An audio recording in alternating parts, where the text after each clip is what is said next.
Imposter syndrome is the experience of debilitating doubt of skill and talent, despite evidence of success. While a common symptom of high achievers and perfectionists, imposter syndrome is frequently the consequence of discrimination, bias, stereotypes, racism, and elitism. Imposters dwell in a persistent fear of being exposed as incompetent or inadequate, a fear that triggers self-doubt, anxiety, burnout, stalled growth, externalization of success, and avoidance. To disrupt this phenomenon for our students, we are asking graduates to share stories from college and career to normalize the experience. This is one of our conversations. You are kind of the inspiration for this podcast. It was the presentation you did. I don't know what year you were at UCLA, but you would come back to pick up your brother. I think it was like 2019. You would know better than I. My mind's losing class. it. But yeah, you came back and did a little presentation in the class about imposter syndrome. And I remember the entire class being gripped and not understanding why, because that was not my experience at all. So it kind of weighed on me that my students felt as though they weren't worthy.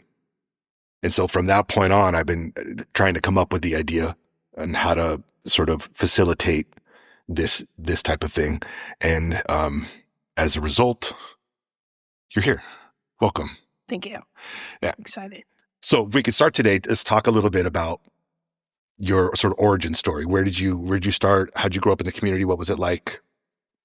Yeah, so I went to Benchley Weinberger for elementary school, which is not in Southeast. And then I went to MTM, which was my mom's way of like slowly infiltrating me into everything. And then I went to Lincoln. Her reason being was that she wanted me to be able to get the bare basics of everything educationally from somewhere that was, I guess, better than in a way academically or had more support. Eventually was, I'm pretty sure still is, a magnet school. And then MTM was like, okay, you got it. You know your stuff. Now, go rock with it. So it was like a foundational piece for Yeah. Okay. In terms of like, you know, you'll get to having your own educational autonomy in terms of like learning and stuff like that. But when it comes to the bare basics of stuff, I want you to be able to have the best of the best. And so what was it like being at Benchley? Honestly, I really liked it. They were a lot more attentive now in retrospect than I thought they were. For example, my second grade teacher told my mom, like, Carly can read and she reads really fast and she reads really good, but she retains absolutely nothing. Like, you can have her read a book and be like, Carly, what'd you read? And she's like, I don't know. And to this day, I do the same thing. Like, I can read you a whole book and you can be like, Carly, what happened? And I'm just like, I don't know. I read the words. Again, didn't download the information. So that's something I can appreciate about Benchley. It was also very multicultural in, I would say, theory and practice, but I mean, you can only know how much you know, especially with the demographics of like the people there. But we celebrated a lot of different cultural holidays, and it was more inclusive than I may have felt it was looking back and knowing how not inclusive it could have been, given the demographics of the staff. So when you're talking inclusivity, you're talking about the staff makeup, or you're talking about student body as well? The student body was not like diverse, nor was the staff. I think the student demographics probably mirrored the staff demographics. Okay. But the like practices or like the holidays we celebrated and the stuff we did not replicate the student body demographics or the staff demographics. Okay. I get it. So then what was it like going from that scenario to MTM? More community-based? I appreciated it. It felt more like home, but it felt different academically. Like, I felt more pushed academically at Benchley. Like, I was doing 24 tournaments. We were like excelling academically, if that makes sense. And then when I went to MTM, it was kind of this like hold your classmates' hand and learn beside them, but you're also helping them learn type of thing. Versus like I'm challenging you specifically with what you're doing academically. Or if they did challenge me specifically based off my abilities, it felt more like a punishment than I'm helping you grow in an individualistic way. It's like, okay, well, if you can do this, then add another 2 pages to your essay or add these words. Oh, okay. And I it's get what like you're saying, yeah. the basic assignment may have been something, but then they added it on for me, which was good because The idea of like challenging you by giving you more work instead of more challenging work. yes. That kind of a thing. Yes, but even if it was more challenging, it's still different work. So in my like MTM 6th, 7th grade brain, it's like, well, nobody else has to do it. I have to do it because I know what I'm doing. I got you. Do you think that that is like an opportunity-based thing? Is it because there are more opportunities at a school like Benchley Weinberger, or do you think it has something to do with more of like the culture of the school? What are you thinking? The culture of the school in terms of educator capacity. I think it's hard to really, and I think this because I was able to teach a class before. I think it's harder to actually push a specific student or a group of students academically to do more when you have to spend more of your energy doing other things such as like behavior management, classroom interesting. management. Okay. Like if you had less of that to do, I feel like you'd be able to do more individualistic education. Yeah, that's a really big issue to try to grapple with too. Yeah, so it's just like your freaking second, third, and fourth period class all have like 3 or 4 students with behavior issues. Then by the time you get to your fifth period class, you're kind of just like, all right, y'all. Or even the students in those classes who... Is that to say that there weren't students, or there weren't as many students with behavior issues at Benchley Weinberger? I may have been too young to remember, but I think it not... Yes, there were, but I think it was a different type of behavior. I think... So we're talking like a major social issue, not necessarily an educational issue. Yes. Yeah. And I think a lot of it may stem from like all the isms, right? Like classism, sexism, and then, you know, racism, all these things. And I think it just goes to show the overall systematic oppression that has happened to people and how it manifests in different ways. And I think, just my personal opinion, I think that because students in Southeast experience different types of oppression and their families experience it, it creates gaps in things. So it's like, okay, your mom's working all of these hours and she's super irritated because she's always at work, so she doesn't have time to just sit here and be happy and read a book with you. So now you feel neglected. So when you go to class, you're extra loud and you're extra irritating because you want people to pay attention to you. And it's not that you're like any specific type of person, but it's stemming from different oppressive systems. Yeah. Whereas those students didn't have those oppressive systems to then shape their existence and their like interactions and experiences with their parents to then need to do certain behaviors in school. Yeah. And you see that 8 hours a day for 13 years, right? It becomes the norm. It becomes what's normalized in the classroom. I like that you say the classroom is sort of where that kind of manifests. Yeah. But it's an issue that's out from outside the classroom that comes into the classroom for the most part. So, Benchley Weinberger, MTM, and then you had the opportunity to go to Mater Dei, right? Yes. So I had the opportunity to go to Mater Dei on a basketball scholarship. Okay. And the story is I went there, I toured the campus, and we were sitting in the front office, and there was a Black lady who worked in the front office, and she was like, "Oh, you thinking about coming here?" And my mom was like, "Yeah." She's like, "Don't send her here." And she was like, "What do you mean?" And she's like, as a Black girl, like, I sit in this office, don't send her here. And I didn't go. You toured the campus and stuff though, right? Mm-hmm. And was she right? Yeah, my best friend actually went to Mater Dei, and I feel like she would have preferred to Lincoln. I think it gave her what she needed in terms of like sports and all that type of stuff. But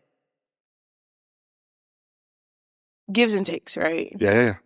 It's like if I had actually been like a diehard hooper, right, and I was like, I'm gonna do this, cool. You take what you can get, you know. But I was hooping for fun. I was just tall, honestly. Yeah. It's like it's not that serious. I'm starting to hear like a trend in your sort of experience, and it's like, this is what I needed, right? So like it's in an individualized experience, and namely for individuals. But So you chose not to go to Mater Dei. You chose to come to Lincoln. Mm-hmm. What were the issues behind that choice? Or not the issues, but the factors behind that choice? Honestly, I don't think it really was my choice. It was my mom's. And she was like, "Are you sure?" She's like, "Yeah, I don't know." I was like, "Okay, well, she's not going." And that kind of was it. I mean, I wasn't hell-bent on going. I kind of was just like, "Oh, this school's nice." But I also naturally am very into different ethnicities, not even my own. And touring the campus and not really seeing much of it, I kind of was just like, okay, I'm not missing out on much. So and enjoying MTM. So you enjoyed MTM a lot. Yeah, we had a lot of fun. Okay. It was a lot of fun. Well, I mean, academically. the imposter story seems like it's already developing. Yeah. You might have felt it a little bit at Benchley Weinberger. Then it kind of seems to have disappeared a little bit at MTM, where you had a little bit of fun. Mm-hmm. And then you saw it again at Mater Dei, and then you ended up at Lincoln. Yes. What was that choice like? Honestly, I loved every second of being at Lincoln. Like, I would have never went to any other high school. I did a little bit of everything, tried lacrosse, played tennis for a little bit. I hooped. I was a basketball manager for the boys team. That was the best year. Honestly, the 2016 to 2017 school year that's when the mannequin challenge was in, and we was like standing in the Wow. That was the best year ever. Is that when the Hive guys were here? Do you remember that? The Emmanuel and them? Yeah. Oh my God, I love Eman. Yeah, we're gonna have him on eventually. Yeah. He's dope. Emmanuel is dope. He started some really dope stuff with Unassociated and does like poetry slams and stuff. Yeah, he was at UCLA as well, right? Mm-hmm. Yeah. Yeah, so I worked with Emmanuel too. I was on his board for Unassociated when I was in college, but yearbook, I was never in ASB. Got to do some ceramics. Never would have did that before. Wasn't too good, but it was super fun. So the first thing you're talking about when you're talking about your experience at Lincoln is the wide variety of things that you were able to do here. Yeah, I did everything. I cheered. Homecoming. It was fun. Homecoming queen? Yeah, I won homecoming queen. That was pretty fun. All that kind of stuff. That, like, marketing. I think there's so many skills that you learn in high school that are transferable, and this is something we talk about at work, like understanding that even though you're working like a student worker job, you have transferable skills professionally. Like, okay, I may have been running for homecoming queen, but I learned about marketing, learned about communication, I learned about just understanding interpersonal skills and different stuff. So yeah, that was pretty cool. I had like a life-size princess with a face cut out, and then I had people put their face in it and take pictures out of Snapchat filter. It was a whole thing. Yeah, it was fun though. Using social media to get that prom queen vote. Yeah. You were also here during the protests and the walkouts for principal and stuff like that. Yes. What was that like for you? Explain this.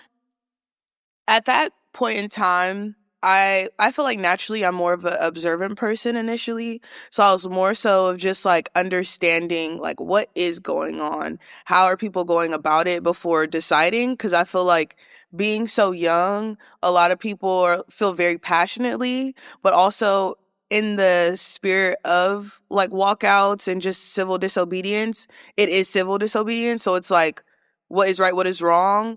And I think being so young, you naturally are like, whatever you say, I'm not going to do because it's disobedient. Yeah. But there's still an educational portion to civil disobedience.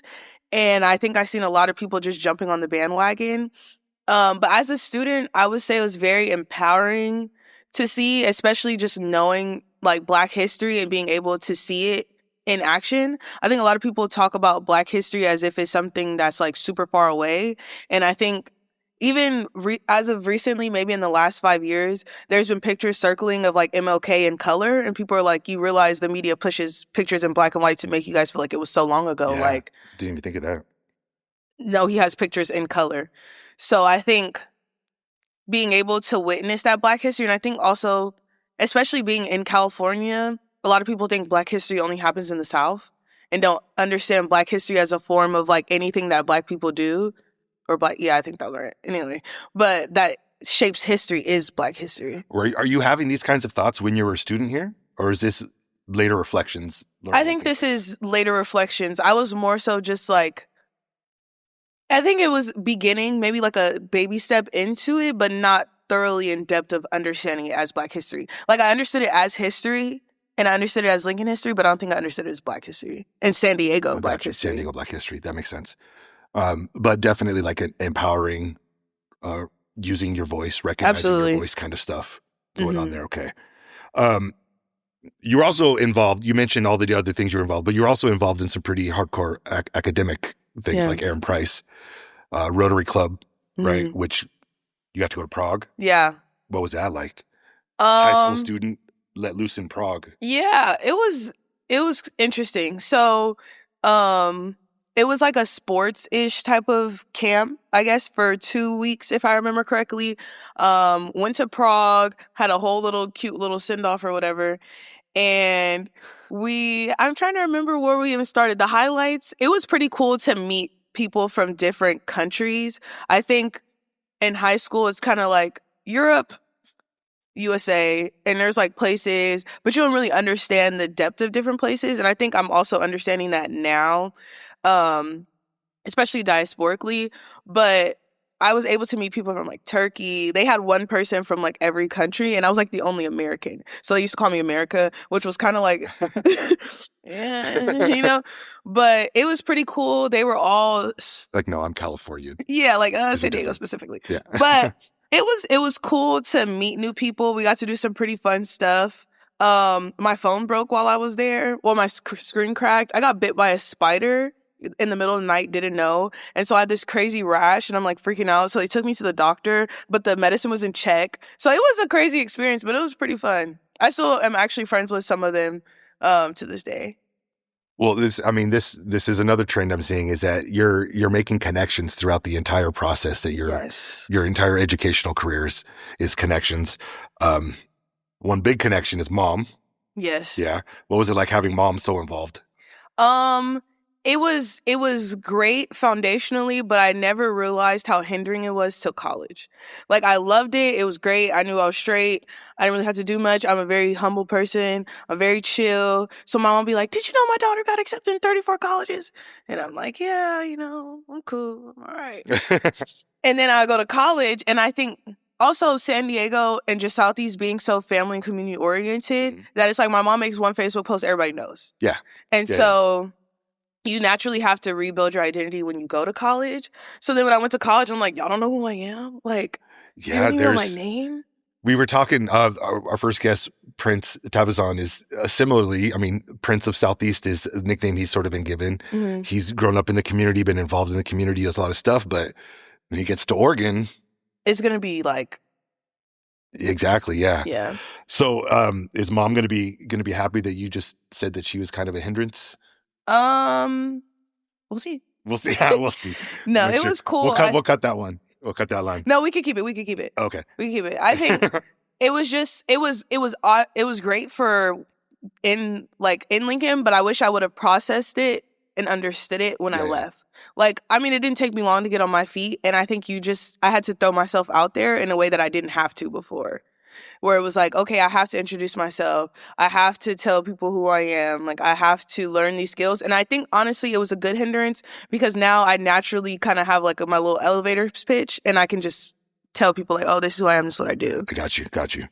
From a teacher standpoint, I loved having your mom on campus just because I saw the advantages it gave both you and your brother. The care that went into your academic success. Right. Yeah. The care that went into your involvement in the school and in the community. You weren't allowed to just be a student and sit there. No. You know what I mean? You weren't allowed to just be a passive participant in this. Some of that I know is just you personally, right? Yeah. But I think having mom there is another part of that. So where does that come from you? The desire to learn. Because you talked about meeting other groups of people, learning about different cultures and stuff. Where does that kind of come from, do you think? I think I'm just a naturally really curious person. Curiosity in general. Yeah, I want to know a lot. Specifically, two things that I'm really, really into knowing right now: music Like for the last maybe 2 years, I'm super, super big into finding new music. Like I'll just come home on a Friday night and go on Apple Music, what's like going on or new music mix. And I just want to learn new music. Or I listen to a lot of like DJ mixes on YouTube and Shazam the whole mix. And I want to know more music, but in terms of like different places. So right now I'm really into like the Afro-Caribbean experience in like London and different places, and like how Odile is a new like upcoming R&B artist, but he's Nigerian and he lives in London. And so he has this British Nigerian flow that's really interesting to me. And so I guess it overall ties into my overall curiosity for the just entire diaspora in Africa and in the Caribbean, and just like culturally what people do. Like, what do they say? What do they listen to? What do they eat? Where do they go? Like I was talking about earlier, like the pre-Independence Day party with the Haitians. I was here earlier in December and I went to a Tanzania and Kenya Independence Day party and was like learning about just their music and what they eat. And it's just very interesting to me, the entire like diaspora of Black people. So you naturally kind of seek these things out. Yeah. Right. To grow yourself. This is kind of a natural lead in then to the next stage. You got accepted to a lot of different schools, universities, but you decided on UCLA. Mm-hmm. What was it like when you got on campus there? First experience and everything. I'm sorry, you talked a little bit about the you don't know who I am type thing. Yeah. Yeah. So I think what kind of played into that is a lot of LAUSD students filter into UCLA. From what I understand or understood, there's a certain quota of students that you have to accept from the city that you have your school in. So a lot of students at UCLA were from LA, so they already knew each other. They already played each other in football. They cheered against each other, all these different things. And so I was like the person that like no one knew, which initially I thought I loved, right? Because it was like, oh my God, I get to start over. I could just like not have something to do for once. But it was the making friends thing, I guess. I'm now more social, but then I think I had like high school burnout. So my freshman year, well, I did a summer bridge program before fall semester. Mm-hmm. And so academically, okay, great. Everything's great. You want help in class? We could talk about it. That's how I was making friends. But just the high school burnout of going to college, pairing with the freshman years where you really meet all your people, it didn't really pair well for me. But luckily, I kind of got my groove. I also, again, had people there. Emmanuel had already been at UCLA for a minute. Rayshandra, I went to MTM and Lincoln with her. We played basketball together while we were there. Thomas went to UCLA. Spinnereth? Yes. Yeah, okay. So I had some people here and there, and I made some friends. I think it also was just everybody was having an identity crisis at the same time. And I think not everyone processed it the same way. And so no matter where you came from, how far, how close you were, to go from living in Inglewood to Westwood was like to them a completely different world. And so everyone was kind of processing this difference differently. And also UCLA has like a bigger international student population. So I had a friend from the Congo. So she was super far from home. And then it's like you have the SoCal babies and then everyone from super far away. So you have like the people from like Arkansas or like Florida, because it's like a bigger school. Yeah, so people, big name school. Yeah, come from everywhere. You were talking earlier about feeling different specifically. Yes. There's a SoCal culture, but even in that, San Diego is very different than LA. And so I was coming from a very community-oriented, everyone knows each other type of city to being, and in doing so, being safe to be selfless, right? In San Diego, for the most part, you can kind of be safe to be selfless. In LA, it was not safe to be selfless because it's like this like super fast culture, very transactional relationships, which I didn't really, like I was in them and then I would get offended by them and then I would withdraw completely. And then I would realize like, okay, this is kind of the culture of LA where it's like very capitalistic. And so I'm just used to being so community oriented, especially within the Black community. So to experience a lack of safety to be selfless in the Black community, and I'm already away from home, and my natural response in anything is to like retreat. It was interesting. But on top of that, again, back to tying this into diasporically, grew up in Southeast. And again, the Southeast experience is still very different from just like overall African American experience, because you have the Black people in the South, the Black people in the East Coast, Black people in the Midwest. And so going to college, I remember I was just going to like house parties, and every house party I go to, I'm just like, and this might be where my wanting to know more music may have came from. Mm-hmm. I'm like, what is this song, Dreams and Nightmares? Like, I've never heard this before. And people studying the music. Yes, I think that where it may have came from is just like blending and like intertwining through the diaspora through music. Because I'm just like, I've never heard this song before. Everyone knows this song. Next time I go, I don't even know if Shazam was a thing then. I was like, I'm about to Shazam this song because what song is this? Learning it. And then realizing like I'm not y'all type of Black. And at that time they were trying to restart the Caribbean Student Association. I graduated a year early, and so I never really got to experience that. But I'm not y'all type of Black. Yeah, I'm not your type of Black. What is that? Explain that to me. It's I think now working, so the department I work in now has connected with like the diversity office. And so I think just being a grad student and understanding the Black experience and researching like Black student experience, Black faculty experience, I've learned to understand my own like makeup differently. So like my mom's mom is from Pine Bluff, Arkansas. And we recently went back for homecoming. Very small country town. I like went in the house and was like hyperventilating. The roof was like this tall. And I was like, oh my freaking gosh. Like I love it. I grew up going there, picking pecans off the tree, did the whole country growth. I picked my first cotton this year, actually, y'all. It was a very interesting experience. And outside my great grandmother's house, she has a little cotton tree. And I was like, everybody come outside, watch me pick my first cotton.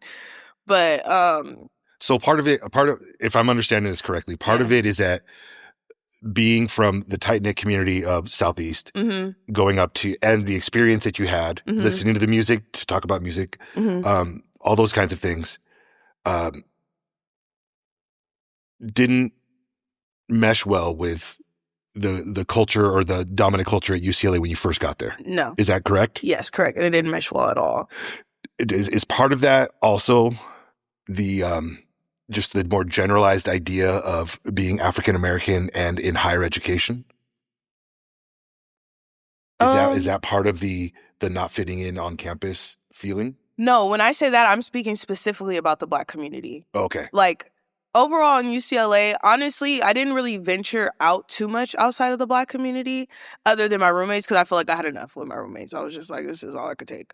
But in terms of in the Black community, and I think that's when again, like, I'm not y'all type of Black and understanding the diaspora. Gotcha. Okay. And so, like, even to this day, literally, this is so funny. I was cooking curry chicken, rice and peas, cabbage, and plantains for my family this Christmas break. And we invited my cousins over from my grandma's side of the family. And my cousin comes in and she's like, I've never had fried bananas before. And I was just like...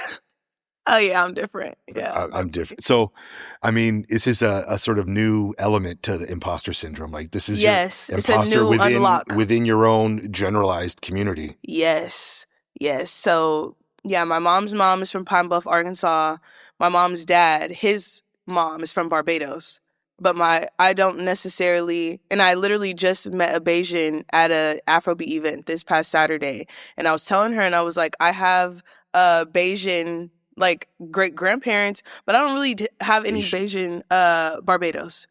Is that what? Oh, I didn't know. I think so. I have no idea. Yeah, I think so. And I was like, I don't culturally know any like lingo, never ate the food, the music, any of that. And she was like, no, you're Bayesian. And so we're supposed to go to Carnival together. So hopefully that'll be my doctrine. But okay, so my reaction to something like that would be to push back, right? To avoid. But you're in terms of like nosediving into, what do you mean? Yeah, nosediving into culture. Like you're like, no, I'm an imposter. Let me learn about this stuff and get involved. And I mean, just one of the first things you mentioned about UCLA was like the people that you connected with. It's like you're actively seeking ways to get engaged. Yes. Whereas my response would be to like disengage completely and just like watch. I think culturally, It's so crazy. I don't think I've fully accepted my own self culturally as an Afro-Caribbean person until this past April, May. So I went to Carnival with my dad, and I played mass, which is where you dress up in like the feathers and all that stuff. And I feel like it wasn't until that trip that I was like, okay, no, this is me for real. Like and even sometimes I'll catch myself be like, oh, my dad's from the Virgin Islands. They're like, no, you're a Virgin Islander, and I'm like, oh yeah, huh? Like, and it's weird even still now. So I think that's just culturally, in terms of island culture, that is very inclusive. Like, even if you're not, like, okay, well, our community accepts you. Like, okay, well, you're Bayesian now, or you're Tomian now, or you're da-da-da. And so actually being some things just make something sense. And I just not feeling like it, because again, I've been existing in all these different worlds. Like, even when you're from Southeast, it's a very different experience from being like SoCal, because LA and Cali is different. But then actually being raised by my mom's side of the family, and that being like this Southern hospitality type of thing, but I feel more Caribbean and I act more Caribbean and I listen to more Caribbean music. I eat more Caribbean food. So like, I even kind of talk in patois a little bit sometimes, where it's like on my mom's side of the family, it's like, what are y'all saying, or what are you doing? So we're talking like real identity issues. Yeah. Like how are you defining yourself? Things like that. How do you deal with like the newness of all these experiences, the newness of all the learning, the cultural differences, the going off to college? How do you deal with the idea of first experience? I think it's a lot of grace, but I'm naturally a nosediving type of person in anything. Like, I think I recover really easy and really well and really fast, so I can do that. So I just nosedive. I'm just like, oh, I am? Okay, that takes cool. a lot of confidence. Don't tell me that, because now I'm about to go figure it out. I'm about to go on YouTube. I've been watching reels about the history of the island. Now I'm about to know when I am now? Oh, okay. Got it. Cool. Interesting. Okay. But it's a certain, you have to, I think I've lived so many years not allowing myself to be what I am, that now I'm like, okay, now I am. So now what? And I think so this past summer, I did a lot of like promoting for Reggae Sunday and a lot of like Caribbean events. So even now when I go outside to like certain events and like certain MCs are up, they'll be like, we got the Caribbean queen in the building. And I'm like, oh my God, that's me. That is crazy. Well, that's one of you. Yeah. That's one of your identities, right? One of them. And it's crazy because they're just so many, you know. So what would you recommend then for a student who is less confident or less experienced, grappling with the idea of going off to college next year? Not saying locally, but going off to college, the new experience that they might have. What would you recommend they do to sort of? I would recommend that they do a lot of like introspective work. I think no matter what college you go to, like, once you're balanced, I guess, for a lack of better words, or like understanding yourself more, like we were talking earlier about like skills in terms of student workers and everything being transferable, it's all transferable. Like, yes, I may have not like knew these people, but my communication skills is what helped bridge that gap, or like my self-confidence is what helped me put myself out there. So I would say working on like self-confidence, working on communication, working on understanding, working on humility, like all of the things, honestly, moralistically, will be transferable. So that's what I would say. And be able to write emails, because I just can't stand people carrying emails. Not the copy all or reply all ones. Yeah, to everybody. Yeah. We were talking about, you were talking about how these soft skills, right, are perhaps even more transferable than the hardcore academic skills.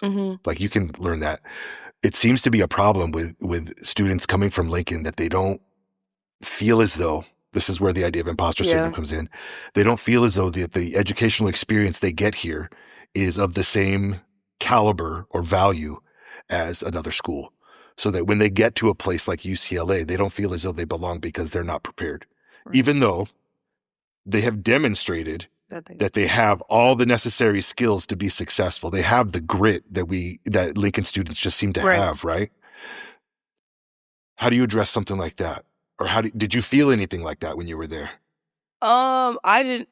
No, I had the complete opposite experience. Okay. Like, when I went and I'm in class and I'm like learning stuff, or I'm doing homework assignments, I'm sitting here like, oh, y'all are not as smart as y'all think y'all are. Like, I had the complete opposite experience with my peers that people would be like, oh, they're smarter because they went to this school. And it was honestly laughable to me because I was just like, got it. Like, I am good. And so I would... Academically, absolutely. So I would say academically to just be confident. Something that I've learned was Yasso's community cultural wealth model, where this basically talks about how students who come from more different backgrounds, and specifically a school like Lincoln, bring different types of assets. It's like it's social, navigational, cultural. I can't remember all of them, but those assets are the things that help to shape experiences, and they may not be the typical skills, but they're skills that we should recognize that students have to be able to exist in different systems because they've had to persist through oppressive systems. Yeah. Cool. That's a great way to sort of frame that for students, is that the academic skills and stuff are only one aspect of what you're going to need to be successful on campus there. And you've got everything else if you're not confident with the academics. Yeah. I mean, honestly, the academics is really the bare line of it all. I feel like college, and I've done a couple history of higher education classes because they make you retake it. But college is really about more so the experience and less about the material. Whereas like I feel like high school is both for sure, but you definitely, K through 12, you need the material. Whereas like college, you're going to take a bunch of general ed classes. Like I took an intro to oceanography class. Like you're taking classes to take them so that you're in the process of becoming, I would say. Like college is about the becoming. It's not necessarily about the academics till the later half of the actual degree. Right. Whereas like the first 2 years, you're... The general ed stuff is just checking boxes. Yes. Right? Whereas like, and I think also like living in Vegas, there's a lot of trades.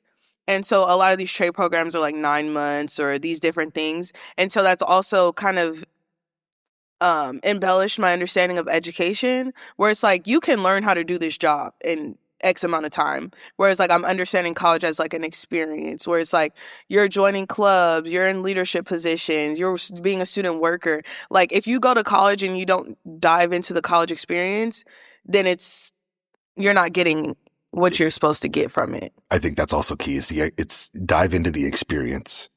Yeah, because I think a lot of students, I just recently finished a college research project with my AVID class, and it's a matter of finding a college that's going to be a right fit for you, that culturally is going to be representative of something that you are comfortable with, that's going to have opportunities for you to do things on campus and off campus that you're going to be interested in. It's more experiential than it is purely academic. Exactly. Cool. And that's what I was telling my mom, because she was like, I think Kai should go to UCLA. And I'm like, I know the type of person he is, and I know the type of student he is. For one, quarter system, not good for him. Kai was one of the students where like he could get to the end of the semester and he had all his homework and he may have had a C and now he has an A. And I'm like, quarter system is not fruitful for that, because you're literally going to be like, I took a science class. Week 3 was midterms. Week 6 was midterms. Yeah. Week 9 was finals. And it's like, if you're that quarter system here now.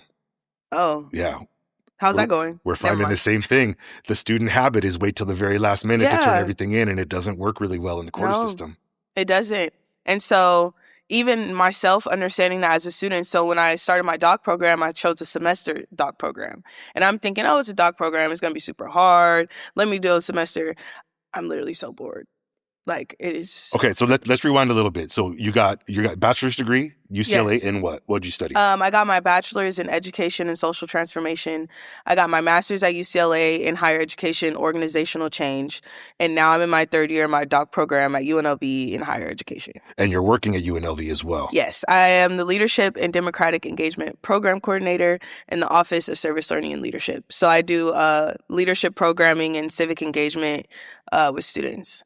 So I work with like the elections office, NAACP, Voto Latino, Somos Votantos, and do like identity-based programming on democratic engagement. I think my favorite program that I did was we had the elections office bring mock voting machines so students could practice how to vote so they didn't have imposter syndrome when they went to vote the day of voting.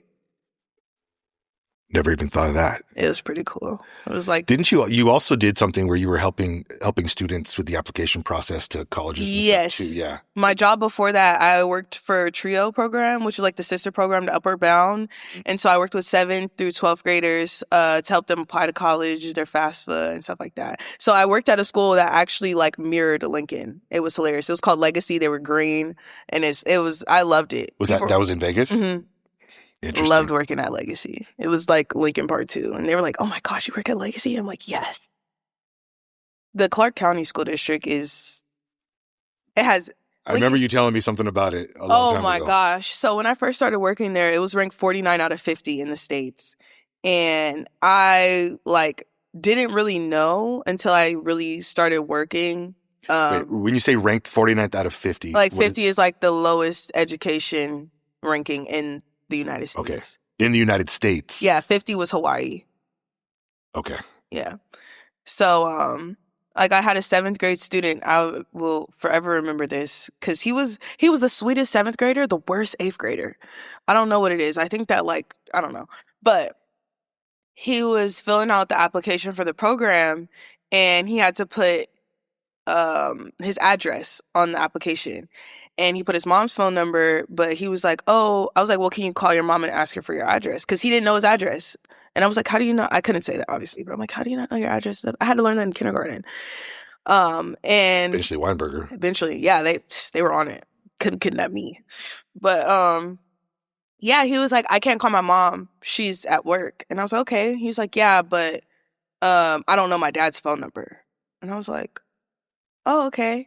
And he was like, yeah, look it up in that little teacher book of yours. And I'm like, how you gonna get mad at me? Because you don't know your address or your daddy phone number. I was so appalled. And then when he became an 8th grader, he just got super rough. He's like, where are my snacks at, Miss V? And I'm like, go to class. You're not getting mad. Be respectful. And now? I don't work there anymore. So you don't know what happened to him? No. But I will say, I started... He's going to hear this. What's his name? He's going to hear this. His name... No, don't say it. Don't say it. I'm just messing with you. I don't remember. Oh. I really don't remember. But he's probably walking the campus at UNLV right now. He was in 8th grade, so he's probably in 9th or 10th grade now. Oh. Yeah. But I used to, at Legacy, I was a part of this program called Code Switch, and I was in this Transformative Justice Educators Fellowship program. And I did sister circles there, and a couple of my students from Legacy High School now go to UNLV, so that's pretty cool. We have a couple students, softball players that are about to play. They it's their goal. Really? One has been accepted, I think, already. Ashley, did she get? I think she got accepted already. Yeah. To the college or the softball program? I think the college. I'm not sure though. She's thinking of doing journalism. UNLV has a very easy application process in terms of compared to like UCs and CSUs. If you have a 3.0, you're in automatically. Like there's no essay, no. Cool. So I don't care. Last year, so in working in the or in being in the higher ed program, one of my classmates, he is like the director of admissions or something. And so I guess our previous president sent out an email saying like, oh yeah, we had X 10,000 more applicants that were admitted into UNLV than the year before. And he was like, yeah, we let in like 10,000 people under the 3.0 mark. And he was like, I don't know. So it's so interesting to not only be a student, but to also work at a college. Yeah. And I think I can't say I can't compare fairly. It's different. Yeah. For me specifically, since the pandemic, it's different. The student is different. The systems are different. We're like constantly just racing to catch up to something that I don't even know. Yeah. This year we have our first normal-ish freshman class because they had all 4 years of high school in person, our freshman class this year. Yeah. So you can see it, like even in our Rebel Ready Welcome Week where we do like little hour workshops on like, oh, this office does this. Like the students were on time, they stayed the whole time, and they were just like, well, this is very different than last year's freshman class. And then someone was like, yeah, they had all 4 years in person, and I'm like, yeah, you can tell. I don't know if the student has changed so much as like, well, I mean, the world has changed a lot since then, but yeah. I think we're just, trying to catch up to what the student is now. Education has to change. The way we do things can't be the same. And when teachers came back from the pandemic, it was, all right, let's go back to, the same old, and that's not going to work anymore. So this whole 5-year adjustment period, and hopefully we're starting to see some of the, the fruits of that labor, of that change, that whatever. Yeah, they're different. Cool. Yeah. Anything else you have to say? Anything else you want to share with us about your experience, about imposter syndrome in general? Any advice you want to give to Lincoln students? Yeah, I got a little bit of everything. Well, two. Okay. Reflecting on the imposter syndrome, as well as on my own identities and on my work. So actually, that's so funny. So my dissertation is going to be on Black women's wellness in higher education and this concept called other mothering. And so basically it means it takes a village to raise a child, and understanding how Black women in higher education naturally mother all Black students on campus, but students in general. And so when you see, as a Black woman, when you see Black students on campus, you're like, hey, what's your name? Where are you? Are you plugged into BSO? Do you need anything? Call me if you need something. When's the last time you had a home-cooked meal? I'll bring you a plate. I made dinner. I have leftovers. Note to all Lincoln students, find yourself a Black woman on a college campus. Yes, absolutely. Yes, that's my tip. Actually, yes. Find one. The thing that I'm starting to notice from my research, I just read an article. I don't remember what it's called, but it talks about how Black women on campus tend to mother and Black men tend to be more academically and professionally embellishing students. And it's a different role. Whereas Black men are more so is your resume up to date? Do you need a job? Where Black women are how are you doing? Have you been getting sunlight? Interesting. And it's the difference in, it's been blowing my mind. I've been trying to, this summer I'm doing a literature review for my doc program.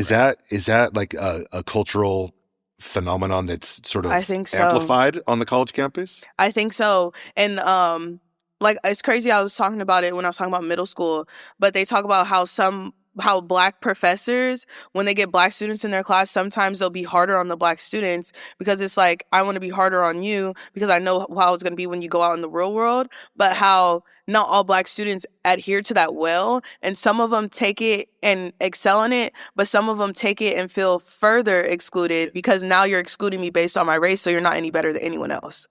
Wow, that's interesting. Yeah. That's an interesting dynamic. Yeah. So I'm talking about other mothering and the mental, emotional, physical, and spiritual taxation on Black women for other mothering Black students, and how that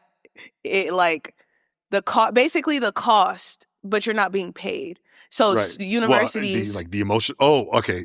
I was thinking the emotional cost, absolutely, that weighs on that Black woman, but taking on that added responsibility. You're not getting. It's just I call it a cultural obligation. You're culturally obligated to do it, and how because I seen it firsthand at UCLA, where the Black students did a lot of advocacy, and now we have a Black resource center, and now UCLA is oh, we have a Black resource center, Black students come. And that's what I did my master's capstone on how Black students on college campuses are part of the Black student organization, because that's where you belong. But when you're a part of Black student organization, now you're doing activism, now you're doing advocacy. You can't just join the crochet club because you don't fit there. So you're joining BSO, but in BSO you have to advocate for yourself. And now you're not even just enjoying college. Now you have to do all of this activism, and then in the activism you get change, but then the university then profits off of it because now more Black students want to come to your school. And more, now you're getting, we had an increase in Black graduates. We had an increase, off the labor of Black students and Black faculty, not because you guys didn't. Y'all were actually the problem. And it's sort of a self-perpetuating thing. It gets worse and worse. So that was my master's capstone, talking about just the Black student experience in terms of activism and being involved on campus. So my dissertation, I want to talk about, again, other mothering and the taxation of it. And I'm actually doing some circles, and I have a retreat in San Diego in June that I'm going to do. So a retreat for I don't know. So it's overall just rest work. I read this book called Rest is Resistance. And so now I've been just pushing rest work, and not necessarily just in sleep, but in small moments. So like I have a humidifier on my desk. I count that as rest because it's like I'm really into my senses, which I didn't find out until recently. Like all of my senses in terms of like sight, taste, all of them. I don't wear my Apple Watch anymore because like why is my phone ringing and my watch ringing? Like it's irritating. Like this is too much. So stealing small moments, waking up 10 minutes earlier. Like I have a chiropractor friend and he has his own practice and he does all his stuff. Like he's the one sitting there booking people on the phone. Then he goes adjusts people. And I'm like, you need to like go outside and get sun for 3 minutes max. Like, I think that's what I'm going to start coining is the 3-minute reset. Like you can't, if you do anything for 3 minutes, you're not going to be too late. You know, like if you're supposed to be somewhere at 1 and you get there at 1:03, it's like, okay. So you take those 3 minutes. Like 3 minutes, I feel like can change your whole day. Like if you take a 3-minute That's not walk. advice for just Lincoln students. That's advice for everyone. Period, Take your 3 minutes. Take your 3 minutes. Whether it's a walk, whether it's a 3-minute song, like you need a 3-minute dance break, take your 3 minutes. It'll change the whole trajectory of your day, which is the rest work that I'm getting into. So it's founded on my methodology is going to be sister circles. It's founded on the work that I've done with Black people and Black women, but I ultimately want to branch out and do rest work for everyone. I think you're going to shed some light on the college experience that our students haven't even considered yet, on what it's like. Thanks